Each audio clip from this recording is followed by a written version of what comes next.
to the Hennessy's House with me, your host, Nicole Hennessy.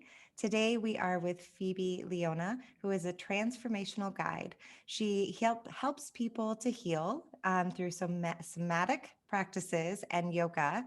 And she has a lot of life experience of her own with past trauma that she had to learn how to heal herself. So who better to help us through this topic? So thank you so much for being here today.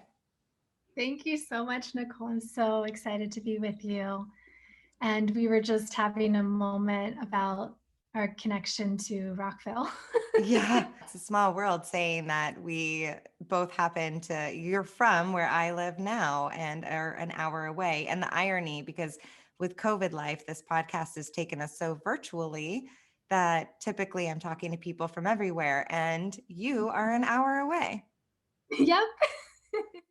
I love it. And yeah, the reason why I sort of wanted to go right there was because a lot of my personal story starts there in Rockville. So, Yeah, right? Because your story stems right from childhood. Yes. yeah. So let's start there. Let's talk about your past a little bit and kind of what led you down this journey of the work you do today and wanting to help others heal. Yeah, absolutely. So well, first of all, I was always a dancer. My mom jokes that I was dancing before I walked because I was in the Jolly Jumper, moving to the music before I actually was up crawling and walking. So I have that as part of my story. But then another part of my story where it was the recovery of trauma was my father had done 2 tours of Vietnam. And so back in the 80s and late 70s, they didn't really have this term PTSD at that time. When he was going to the VA and he was having a lot of different symptoms, they called it back then shell shock. And so with this, they sort of slapped that on and gave him some medication, but he was having a really hard time. And what came to pass over most of my childhood was that he was self-medicating with other drugs, more recreational drugs, illegal drugs. So with those two, and actually not getting the PTSD treated, working with a therapist or anything, he had very severe symptoms. There was in my family, I lived with him too. My parents separated and divorced when I was 7, and I actually lived with him and grew up in Rockville with him. And there was a lot of anger, a lot of not understanding where that anger came from, because all of a sudden he would switch on a dime. He was the most loving, amazing father that you could imagine, just loving, absolutely adored me. But then all of a sudden something switched and he went to flashback. Now, we didn't know that that was what it was called back then, or he didn't even know what was happening to him. So he would all of a sudden go into this flashback and not realize, and then kind of come out of it and go back to life as usual. In the meantime, there were all these other things that had happened in that time and space with physical abuse. I was not usually the one to take on the physical abuse. I witnessed it a lot between other people that he was abusing. And then there was just a lot of neglect. He left me at home for periods of time. Those were the two main symptoms that were really effective Yeah. on in my personal life. So again, we didn't really have these words. We didn't have these labels back then. It was really just my dad had a drug problem, or my dad, was crazy or whatever. It wasn't really until much later that I was working through my own stuff as an adult. And my father should go back a little bit. He disappeared when I was 15. I decided to move back in with my mom, and he went off the grid, and I didn't know if he was dead or alive or homeless or anything. And he came back into my life. I don't remember how old I was exactly, but 2009. So it was like early 30s.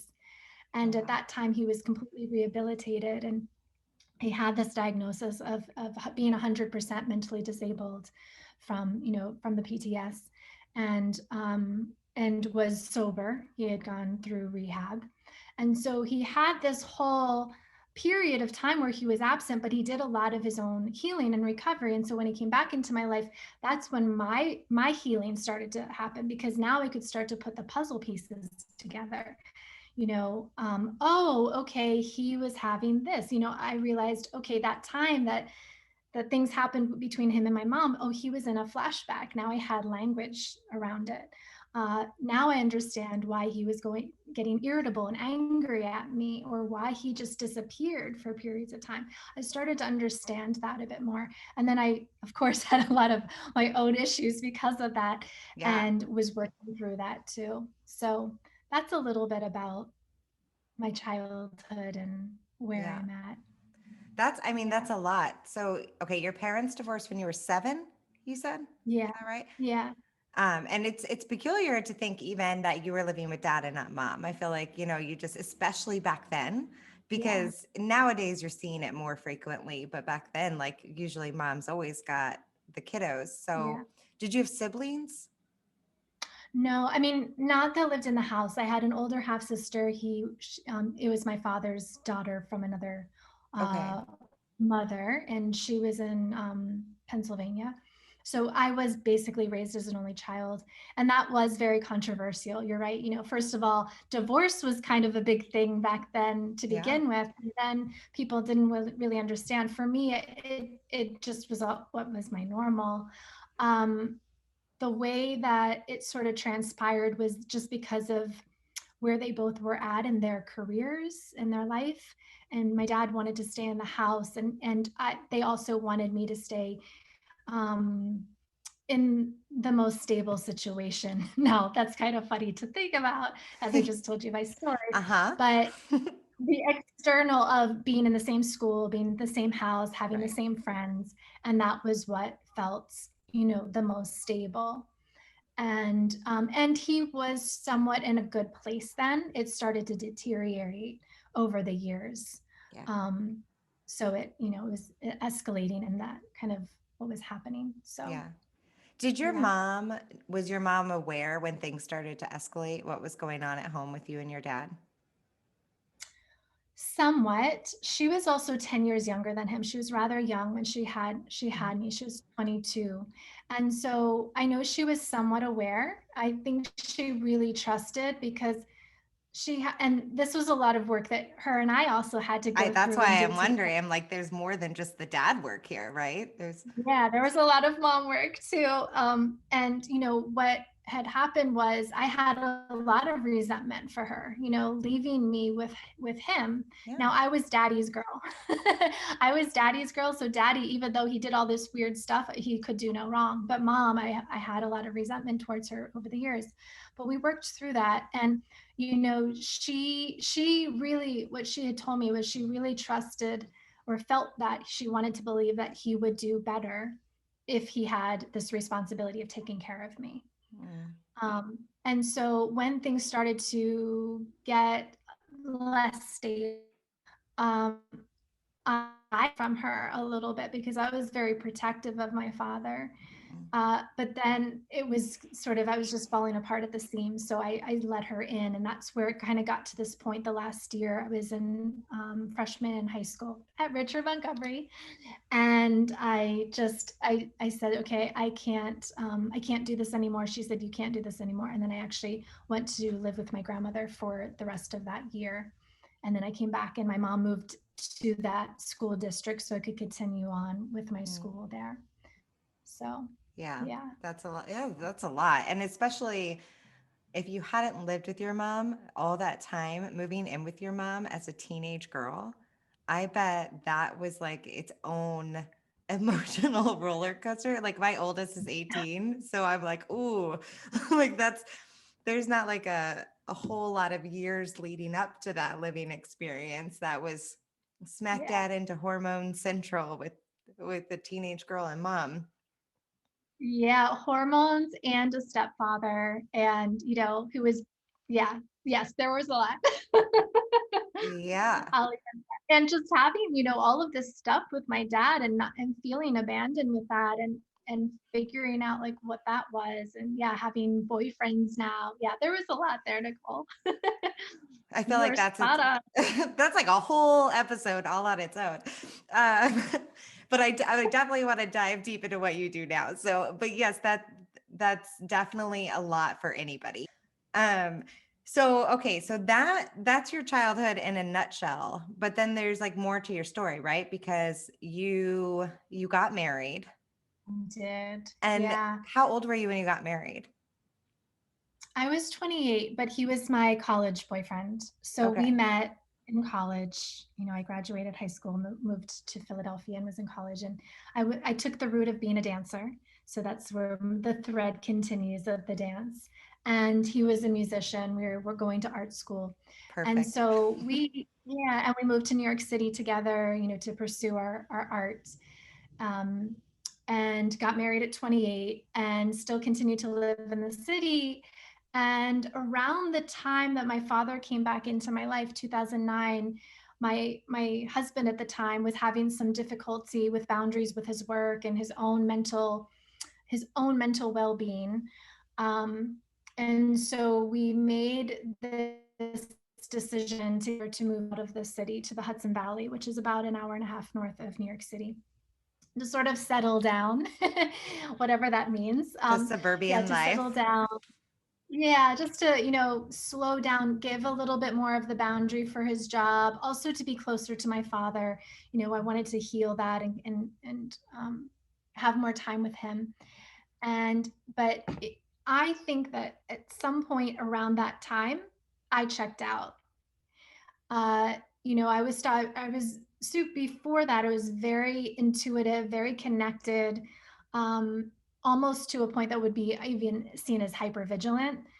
And at that, around that period of like 2010-ish, when we moved out of the city, to about 2013, I sort of checked out and was like, everything's fine, my dad's back in my life, I'm creating my own career, da da da da. And I stopped reading the signs of his own state of well-being. Mm, And so it all came to a head in 2013. Just at the beginning, my father actually died in his sleep in January, and I was very depressed, and okay. for good reason. Yeah. And kind of going through that and feeling it and allowing myself to feel it. And then March came, the very beginning of March, just a couple months later, and my husband at the time sat me down and he said, this wet marriage isn't working anymore. And so I had to go through this whole process of grieving that. So the rest of that year was deconstruction. Were you totally shocked when he told you that? Because you said you had checked out and you weren't paying attention to like what the stuff he was going through. So was it like, was your mind blown when he sat you down and had this conversation, like totally blindsided? Yes. Uh, yes, but in hindsight, I saw it coming. At that time, in fact, I'll tell you about the morning that it happened. The morning it happened, well, the night before that happened, I had been crying all day long. I kind of gave myself, on Fridays was my day to mourn. So every Friday, he was in the city working. I didn't have to work, and I gave myself whatever I wanted to do. I could cry all day. I could scream. I could tear apart pictures, or I could look at pictures with joy, whatever I wanted. Like grief, grief is an interesting beast in Yeah. itself, but that was my grieving day. And so I had a particularly hard day that Friday. And then, and it even snowed outside. There was a random snowstorm at this point. And so I woke up the next day, and in like the spring, how it's snow, and then all of a sudden everything's blooming and it's 80 degrees out. Yeah. It's so bipolar that. So that very next day, I woke up and the sun's beaming in on me, and I just thought, oh, it's over. Oh my gosh, I'm done grieving. And I felt like something shifted. Um, and I got up, I went to teach my yoga class. I came back thinking, like, if I had little birds that could be like around me like Cinderella, that was how I felt, just everything was fine. And then he sat me down, and that's the day that he told me, like an hour after I got home. And yeah, so I was rather shocked because I thought everything's going to be fine now. Yeah, that's I would imagine when we check out like that too, and then you get hit with that right after you feel like maybe I'm done grieving the loss of my father, which I'm sure, I mean, grieving the loss of a parent is never easy, but there were so many years that you two were disconnected that I'm sure it felt like you were just rebuilding that relationship, like you had just gotten him back. So I'm sure that that was such an added layer for you. Yeah. Yeah. It was like they're grieving all over again. I had so many years of grieving and coming to peace with it. I had written him a letter, to release that energetically. He never got to him. Then he came back and it's like this whole grieving again. And when I say I see it in hindsight, I saw so many of similar patterns of my father and how I married my father in a Yeah. lot of Yeah. ways, just in terms of, yeah, the patterns. They're, I don't think he was necessarily diagnosed as PTS, but he definitely had some mental and emotional instabilities that were similar to my father. Yeah. I mean, they say we do that, right? we find Mhm. we find ourselves partners like our parents, and that's not always necessarily healthy. But so you two parted ways. Mhm. You're doing yoga classes at this point, right? You're teaching yoga independently, right? Yeah. Yeah, I So was, yeah, sorry. no, that's okay. Um, I I was running a yoga program in the Hudson Valley out of a boutique hotel. And so, as I said before, like that rest of that year was just this deconstruction of my life. So here I lost my father, I lost my, husband. We had just bought a house. So now I'm moving out of that house. I had to put a dog down in the midst of that. That's a whole other that's a whole other conversation we'll have for another day. But yeah, there was a lot happening. And so kind of by October, I looked in the mirror and I didn't recognize myself anymore. And I was like, okay, the only thing that is the same out of all of that is I'm still running this yoga program. And it was not fulfilling me at all. Not the teaching aspect of it, just all of the other stuff around running this program, because I had made so many concessions for my marriage. I always loved traveling, and he traveled for work. So the last thing he wanted to do was travel in his free time, Mm, and I wanted to be closer to my father. So there was all these choices I had made for these two people that were no longer in my life. And so when October came, I was having a lot of physical stuff too. I'd been in the ER a couple of times with some really horrible UTIs, and just my body, everything, my life, my body was just breaking down. And I just got in the car. I was up in New York at the time. I got in the car. I drove to West Virginia, where my mom has been living for the past 20 years. And I just melted and cried and said I need something different in my life. And as I was driving the 4.5, 5 hour drive, I had this idea of starting another business. And that's where we come to nOMad, which has been my baby for the past 8 years. Um, and it's isn't it still a amazing yoga. how it just comes to you like that, and you're driving along, and you're like, wait a minute, I know what I want to do with my life. Yeah, I mean, I got there and I was crying hysterically because my mom basically, she said, I've been waiting for you to break down all year. Like, just everything kept coming at me. And she was like, but I still kept getting up, and like I'd suck it up and okay, this is it. I'd still keep getting up. And so this was the time that I wasn't getting up. Um, and so she said, I've been waiting for you to break down this whole time, and it's okay. And I said, but I have an idea. And I actually said, if this is a crazy idea, you can commit me. Like, you can totally commit me. And so it was to leave my job, the only thing that was stable at that time, and start this new kind of risky business. And Yeah. she said, you're not crazy. Let's do it. Let's figure this out. You know what this reminds me of? Like, speaking of like addiction, is like your rock bottom. And, Mm-hmm. not that not that you had a problem, but you had a problem because you had made your life into this like not people pleasing, but you were rearranging, putting yourself aside because these other people you care about, you put their needs before your own, right? Their desires before your own desires. And then all of a sudden, you just felt abandoned by all those people. And I mean, Mhm. like, I would imagine the amount of like betrayal that felt like for you too, because obviously your father passing away in his sleep is not something he could control, but you had already felt betrayed from him from your past, and then him leaving life again, and then this solid man in your life, this partner you're doing life with, ups and says we're done here. And so leaving your job actually sounds genius, because and most people probably wouldn't have, because you're so scared in that moment and life is falling apart that you're too afraid to let go of that one piece of like your security blanket that you still have a hold of. But it gave Yeah. you this, everything else falling apart, letting go of that last piece gave you that freedom to really figure out who the heck Phoebe is. Mhm.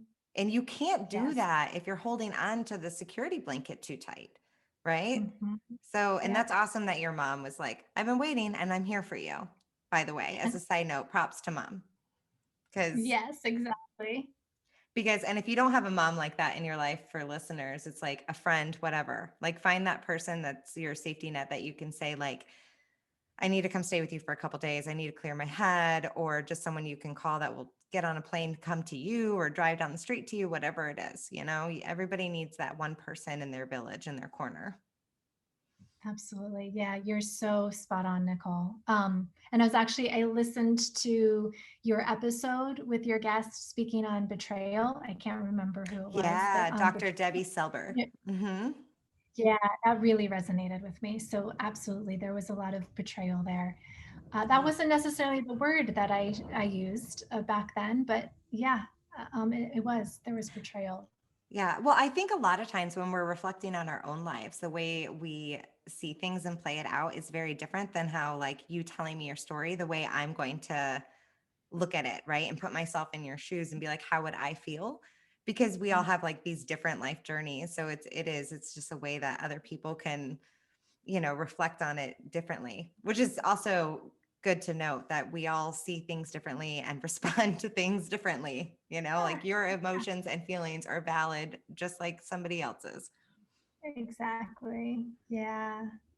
So, okay, so you've gone through all of this. You decide to start this program. You're starting life over. I really want to talk about what you do, because it's exciting to me.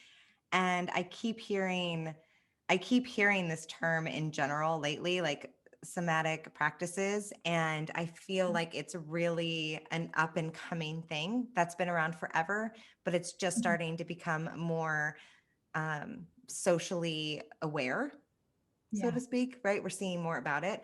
So let's start like super basic and just define it for me. Okay. So somatic practice, it's just basically your experience within you. Now we can look at within the body. That's where we really start, is how are you experiencing sensations in the body?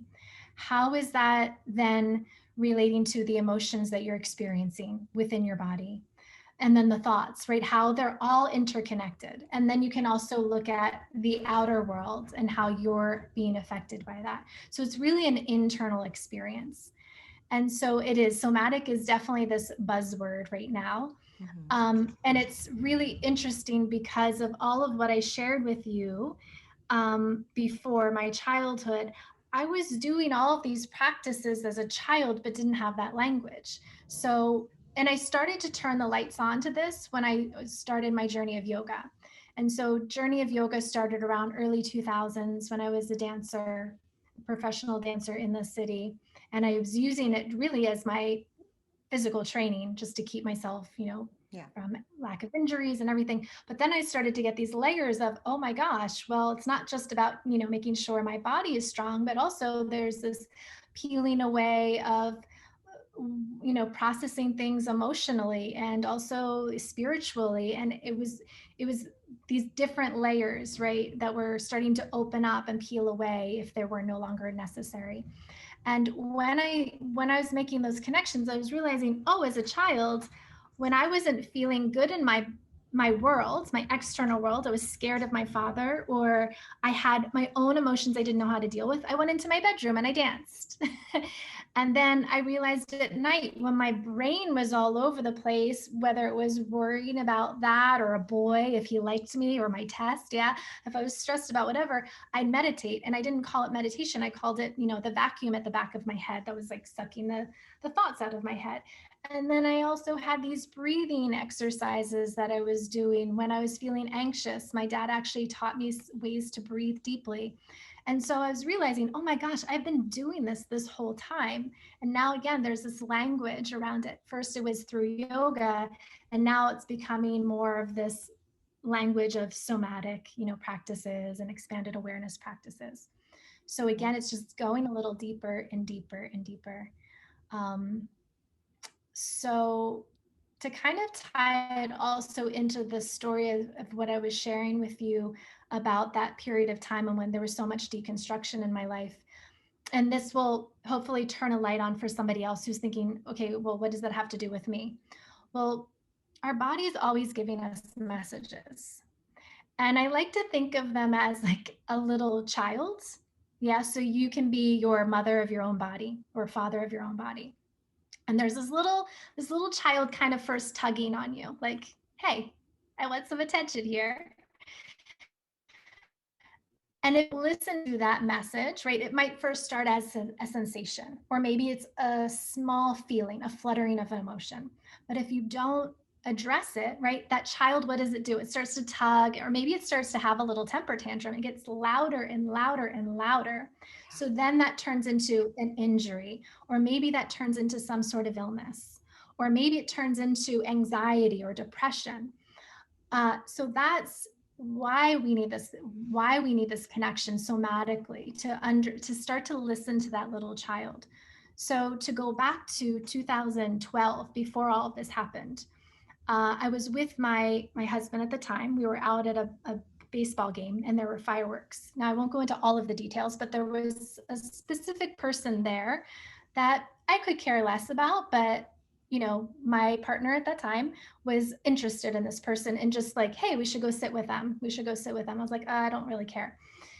That was happening. It was a coworker of a female. I could care less. I didn't really think anything of his interest in this having this conversation with this person. There were fireworks afterwards. And all of a sudden, I had a full blown, like, I don't know what you would call it, but an asthma attack. I don't have asthma. I've never had any sort of lung issues, but I could not breathe. It felt like my lungs were on fire and I was like, gasping for air. Turned into bronchitis like for the next several months, really up until December.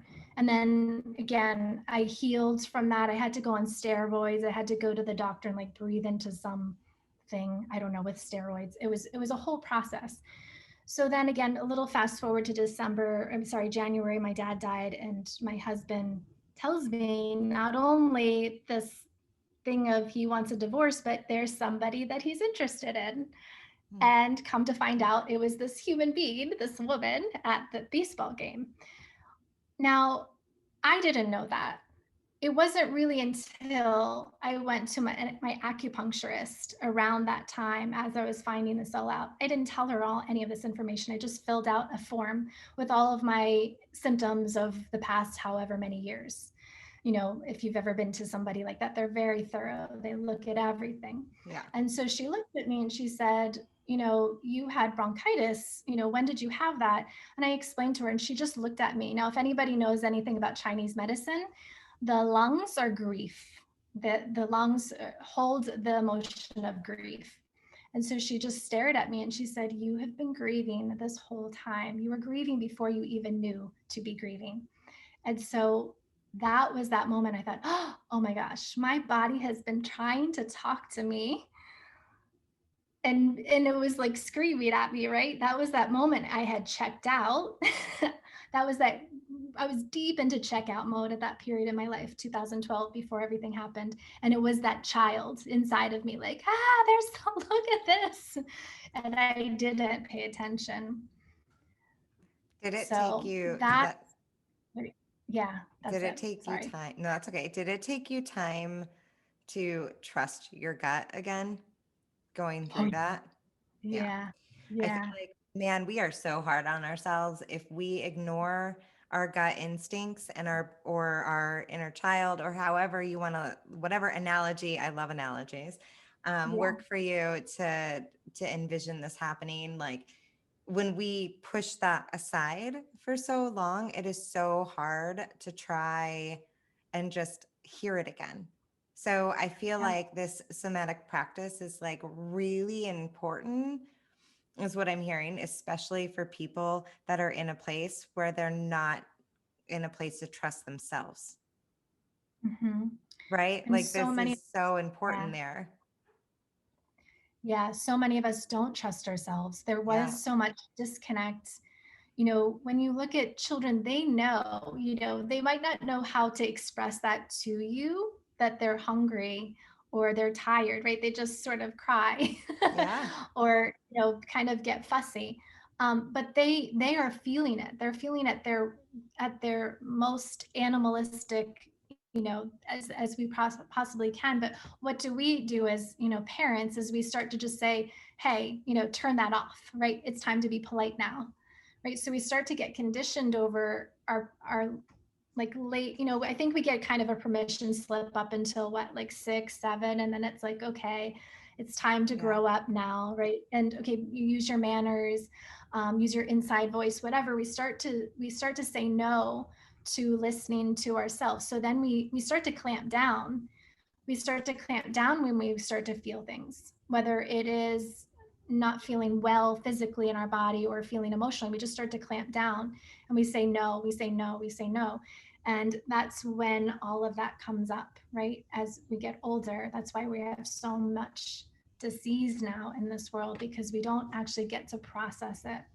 And so a lot of the somatic practices, we were really looking at trauma. And trauma doesn't mean that you were physically abused. Right. This could be just what we were just speaking of, these little micro traumas of not being able to express yourself. Not being able to express yourself could be traumatic for someone, for a Yeah. child. Um, and it doesn't even have to be being shouted at. It could just be a look, right? A look from their parent. um, so it's allowing that connection to happen again, giving yourself that permission to feel again, to feel the sensation, to feel the emotions, to feel whatever it is that you need to feel, getting yourself, yeah, that permission slip to feel again, and I then like that. trusting yourself. Yeah. Yeah. I like that. I I want to kind of talk about different things around somatic practices. So what what does that look like from a beginner standpoint? Like where's a good place for somebody to start with that? Yeah. And because I feel like it kind of, I mean, correct me if I'm wrong, but I mean, I know it's a lot about like listening to your body and your movements of your body. But then it feels a little bit also like moving meditation. Yeah. So, Yeah. which I just recently had a podcast where he was talking about when you have trouble sitting still and meditating, that moving meditation is a great place to start. Um, because some people just have a hard time sitting and staying in that focus. So Yeah. I feel like this is like a kind of a combination of like self love and growth as well as moving meditation. Is that right? Yeah, absolutely. That was really beautiful, Nicole. Yeah. Just to put it really super simple, is you can do anything that you're doing in terms of movement as long as there's an awareness as what. So you could make running your, mile a day.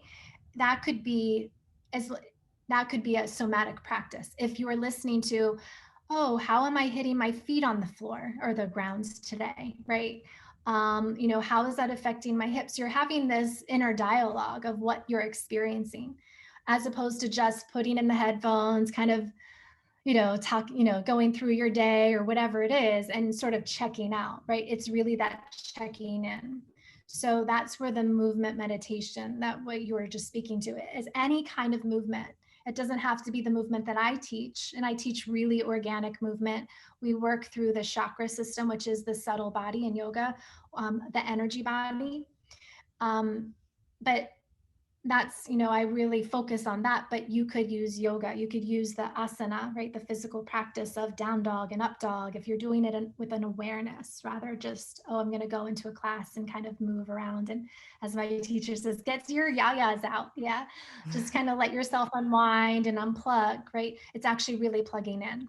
So any kind of movement, as long as there's this deep level of awareness of what is going on within you. So if you cycle or are working out in any form, does that count if it's like you're paying attention to like, how does my arm feel when I'm doing this, and the muscle movement, and like you're paying attention and listening to your body versus like 1, 2, you know? Yeah, a little bit. I mean, I'm making it really accessible. The Yep. Well, more in depth, yeah, you go, the layers will, like I said before, the layers, right? Peeling away the layers, and you go deeper and deeper. But that's yeah. a really easy place to start, right? Work with what you're doing already and just bring your awareness as you're even like cutting the vegetables. How is that, how is the movement of your arm, is that affecting your shoulder? You've had this little shoulder pain, this sensation we call pain. Is that somehow affecting, what you're doing on a day-to-day basis? And start to connect those dots as Yeah. to maybe the why. Yeah. And I think, like we're talking a lot too about like when you said you were feeling physically ill for a while, and Mm-hmm. anxiety, stress, depression, like we now know, finally, it's been scientifically proven, even though we've known this a long time, that our physical health is very connected to our emotional health, right? And so, how do you recommend people become more aware of that connection, I guess? So like for me, it would be like I'll wake up sometimes in the morning and my jaw hurts really bad. And then now I know that means, you know what? I think I'm more stressed than I'm telling myself because I'm clenching my jaw all night in my sleep. And that is what I do when I'm feeling stressed.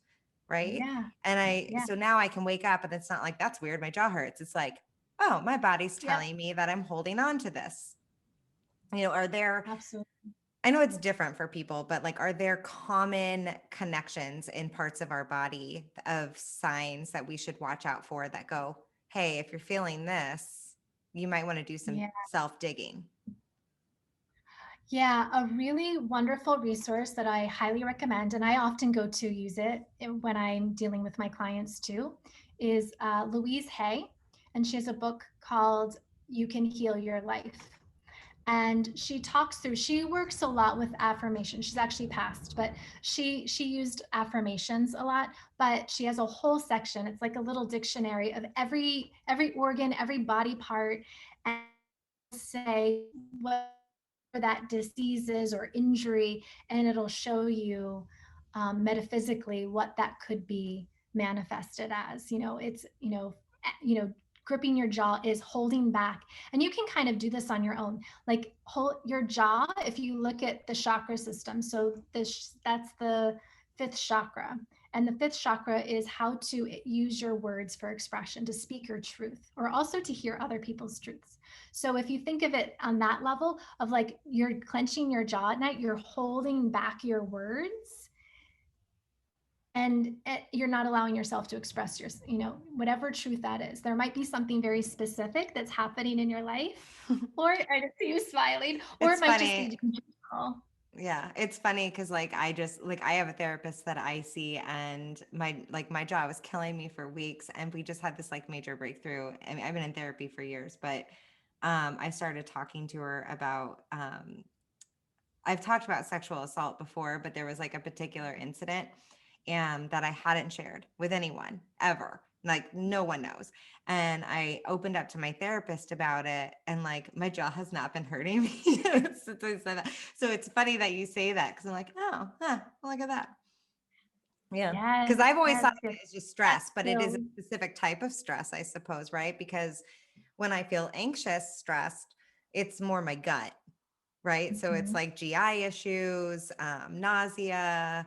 And then once I feel like the anxiety and stress is gone, then it's a feeling of exhaustion, right? Like Mhm. super fatigued, like I can't keep my eyes open, right? Because your body's just so drained from trying to hold it together for you. Yeah. Yeah. First of all, I got chills when you talked about your jaw releasing. Like, yes, oh, so beautiful. I'm so grateful that you spoke your truth. And, Yeah. even if it was just to this one person who's safe, that's really beautiful.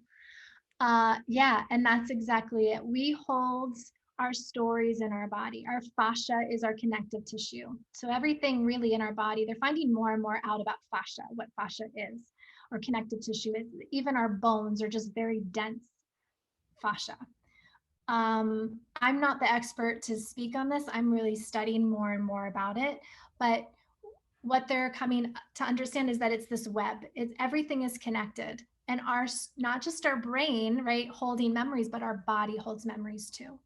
And so, yes, what you were just saying is that you were holding onto a memory, and you were afraid to speak your truth or share that truth with somebody. And so it was almost like you did it, and then not that the memory went away, but Right. the healing starting to, this healing is starting to occur. And so, Heal Your Life, the book that I just recommended by Louise Hay, she talks a little bit more about the specific areas. Now, she talks more generally, and she also has a cat, at the end of saying, you're really your best teacher. If my left hip might have a story to tell, if your left hip has a similar sensation, it might be very different, right? Because I might have a specific story around that, right? Generally, if it's both left hip, that's the left side of your body, that's your feminine side of your body, more of the receptive side of your body, the more intuitive side of your body. And then anything in your leg, hip, knee, ankle is about moving forward in life. So that's sort of the general idea of what you could think of that. Yeah. But for me, it might be a very specific memory or story as to why my left hip always has this sensation of pain around certain times of the year. So that's just kind of a little glimpse into what that Yeah. looks like. I love this though because I'm all about self love. And I feel like you cannot find self love until you really start to do some self awareness work. Mhm. Excuse me. And this is very all about self awareness. Like, you can't, I mean, the whole thing is around understanding your body, learning your aches and pains, and how to move and work through things. And the dance is huge. Like, I love that because that's like my life. Like, hands down my life. Like, I love dancing in general, but anyone who knows me personally knows, like, if I've had a bad day or going through something, I'm going dancing. But I do that, like, if I'm having a bad day, I'll dance in my kitchen while I'm cooking dinner or whatever. Or if my kids are grumpy, I make them come dance with me. Like, I think I think everybody needs to dance. It doesn't, you don't have to know how. It's not about that. And you know what? You do know how. That's the thing. That's another thing that was conditioned out of us, to Fair. not in the, not like the whole world is footloose, but to a certain extent it was okay. That's what kids do, right? Um, yeah, embrace that, girl. And we're not that far away, so just reach out to me and I'll come dance with you Yes. Let's do in it. person. Let's do But it. yeah, that is a piece of the movement practice that I teach now. So the first part is what I call the groundwork, and that's feeling safe in your body. So we work through the chakra system.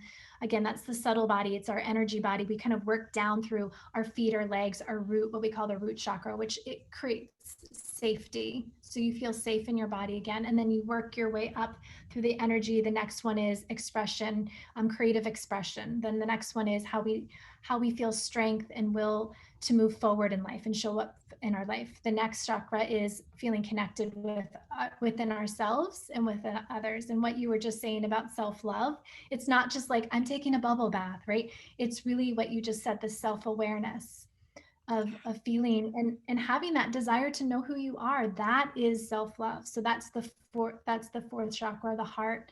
As we said, the fifth is our expression, how we speak and how we also hear truth. And then we have the third eye, which is our intuition, and then our crown, which is how we're connected to God, goddess, source, spirit, whatever it is. So we work through these energy bodies on the floor so you feel safe. You drop down into your parasympathetic nervous system. That's our rest and digest system.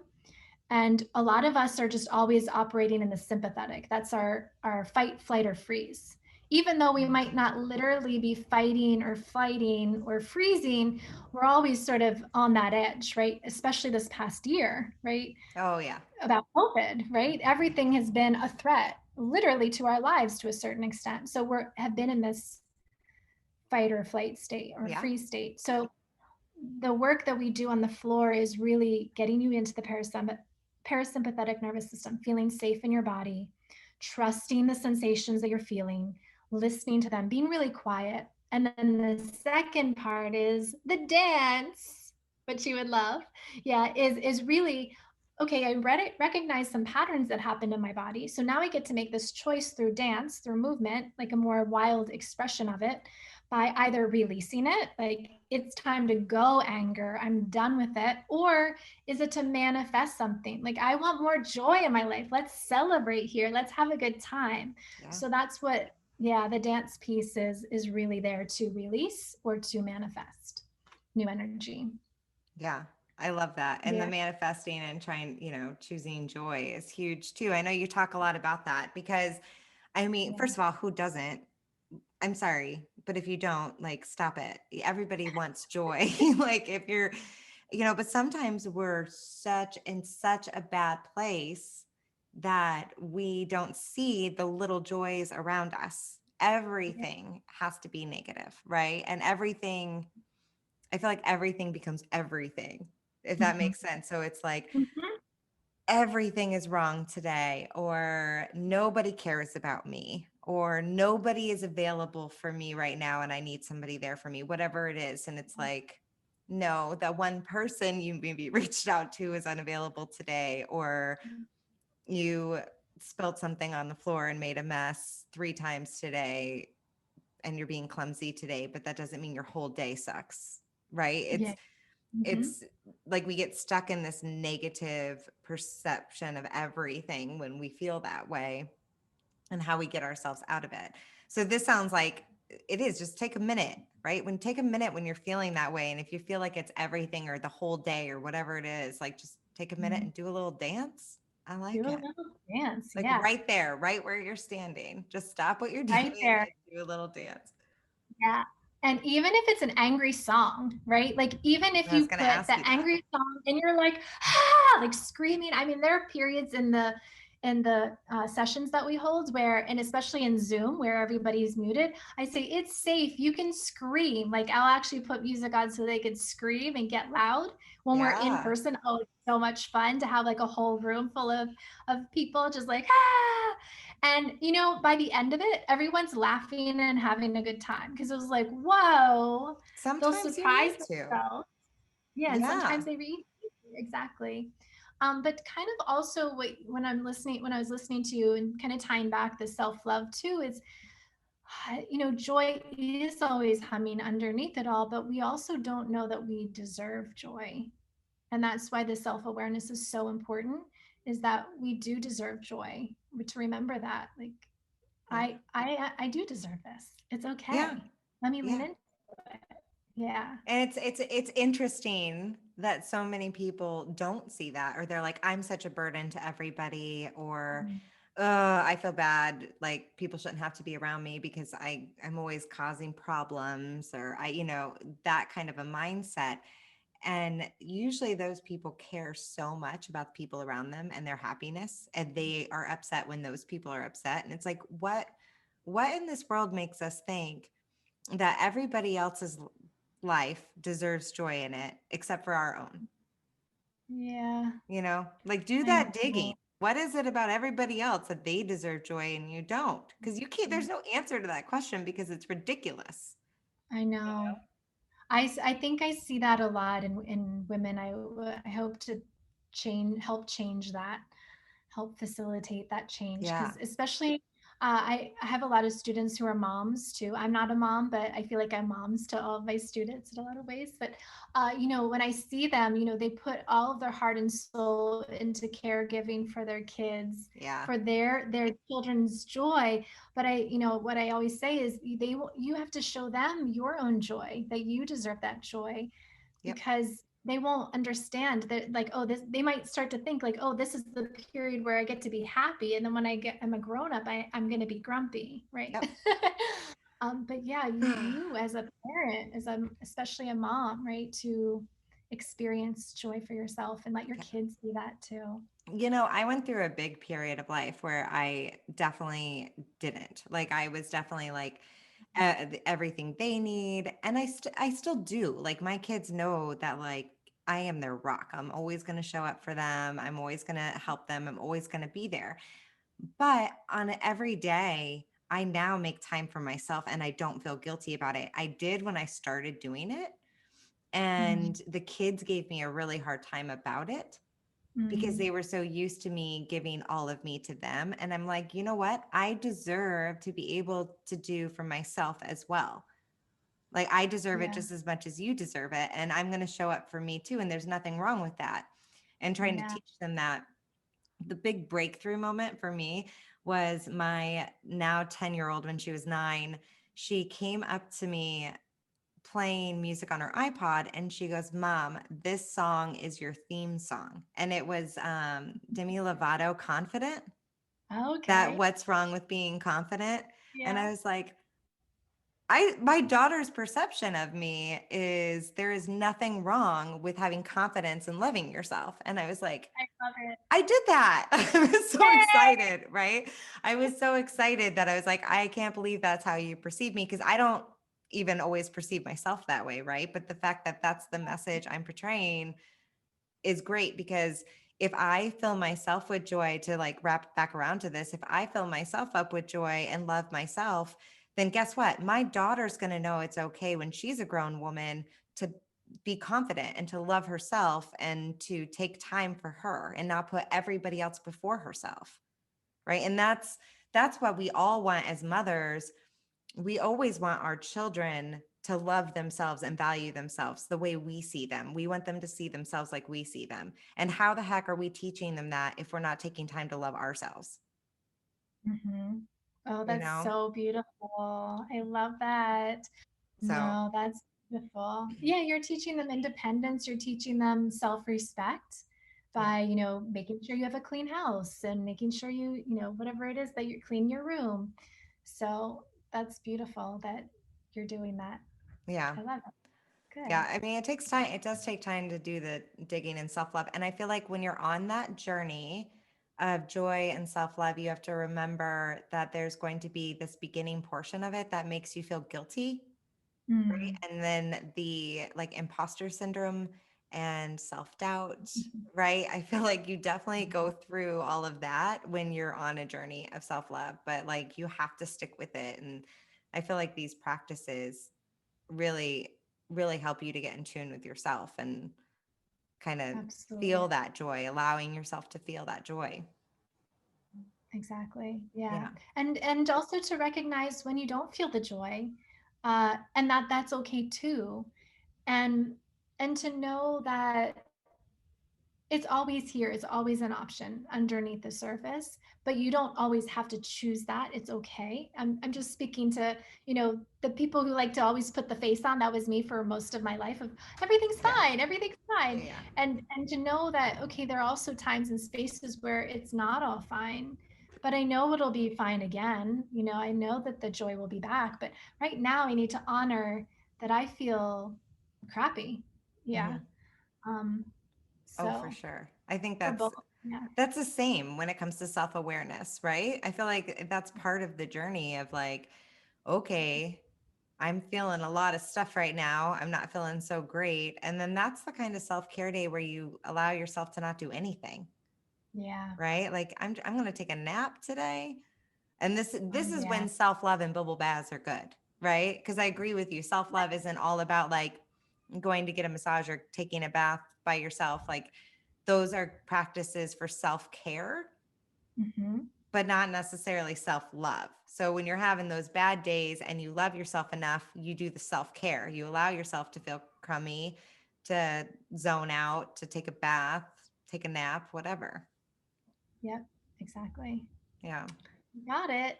I love this. I was going to ask you about the music, if that matters with Yeah. what you do. And you touched on that a little bit with like, you can, it doesn't matter if it's angry music.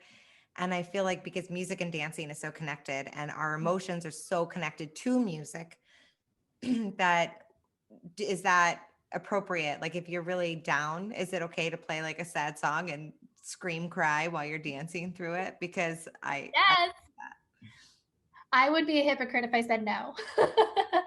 If you saw my Instagram, my best friend from childhood, she just passed away this month, and I just I put on one day I put on music that made me cry, and I was crying the whole time, and I even posted it on Instagram. And then there were some songs that we just danced with such joy, and I was still dancing. It was more joyful, but I was still crying. I think it's really what do you need right now? That's the question that I'd ask is what feels necessary right now, not to just spiral downwards and go further and further in the rabbit hole, but have a balance too of, okay, I've been here for a while and doesn't seem like I'm going to get out of my hole. So let me bring some music up. And, when I often teach my practice within the group setting, I will curate the music. So I do it a couple of ways. What I said before, it's going through the chakras. So I'll do something very grounding, like with a big, heavy beat, like a drum beat to get us in the earth. It's also working with the elements.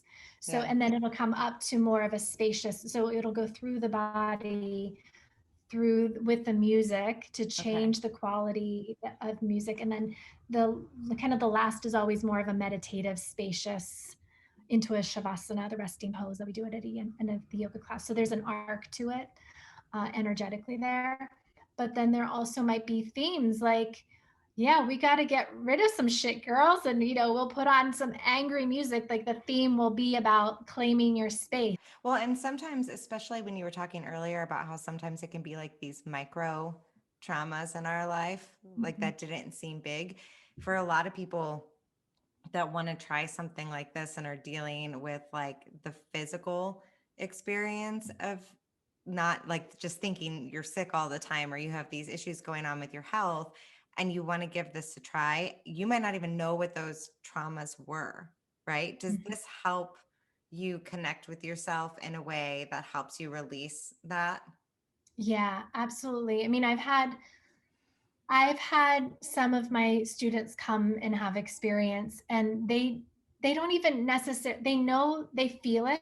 I wouldn't say they go, "Oh my gosh, I just remembered that happened to me as a child." Right. They might just have this sensation or this feeling around, "Oh, I think I just released something here that had something to do with what happened to me." Right. You know what I love about this music and the different types of music and the different melodies is sometimes we don't even know what we're feeling, Mm. and music can bring it out in us. You know what I'm saying? Like sometimes I'll think I'm totally fine, and then a sad song will come on, and all of a sudden I'm crying while I'm singing it. And it's like, where did that come from? So I feel like that progression of music can really help people kind of get more in tune with their emotions. Absolutely. And this is what we were sort of getting around a little bit earlier was that it's a little different than, let's say, therapy, where you sit and you talk about the why and the who and the what and all of the characters and the stories and try to dissect it. For this experience, a somatic experience, it's really about that, what you just said, experiencing it, not necessarily knowing why are you crying or what triggered you or da da da da da, the story of it. You're just allowing the experience to unfold, Yeah. and it can move through you. And that way there's no attachment to the story. And a lot of times I talk about when we're doing the work, like the more of the meditation work, is observing the sensation and the feeling, but not really looking for, I should say, looking or digging for the why, just being with what is right now Yeah. and honoring that. Yeah. Well, and I think that there's a time and place for the what, like the what about right Absolutely. now and the why. And I love the connection. I mean, as somebody who sees a therapist regularly, I don't put them in the same box. They both have a Yeah, purpose, if that makes sense. So, like, absolutely. therapy for me is like I'm a very communication based person. So, I need to talk through some stuff with people. And then that's my safe place to do that. And this isn't about talking it out with someone, this is about releasing it from me. Yeah, absolutely. And I also I am an advocate for therapy. I've been in therapy for years as well. And I think that it's just another tool. It's like therapy, talk therapy is a tool for your toolbox. Self-inquiry toolbox. The somatic practices are another tool for your toolbox.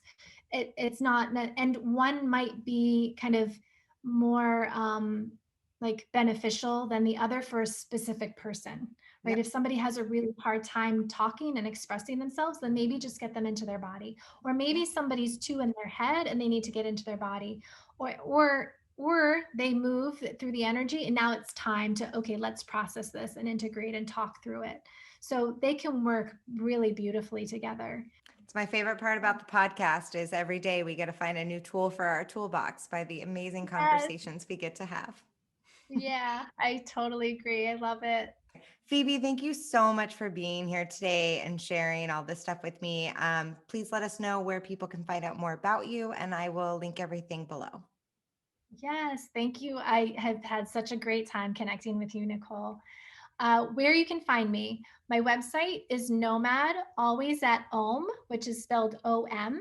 It's like Nomad Always at Home, but it's OM.com. And you'll have the link there.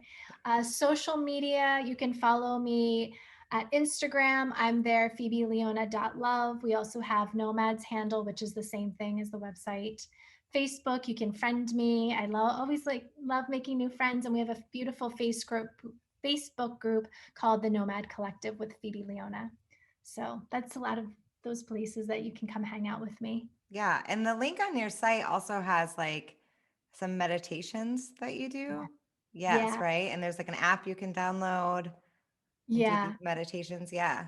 Yeah. I have meditations at Insight Timer, and we have teachable courses with yoga, with the somatic practices that we spoke about today, Movement 109, as well as meditations, as you said before, and lots of other goodies like yoga retreats and teacher trainings and all of that.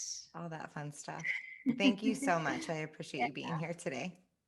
Oh, thank you so much, Nicole. We're going to dance together. Yeah. Yeah. I can't wait until places start opening back up that we can. Well, I shouldn't say it that way because I want places to reopen, but also I want it to be safe. So I'll be Yes, patient. I feel you. I feel you. Thank you.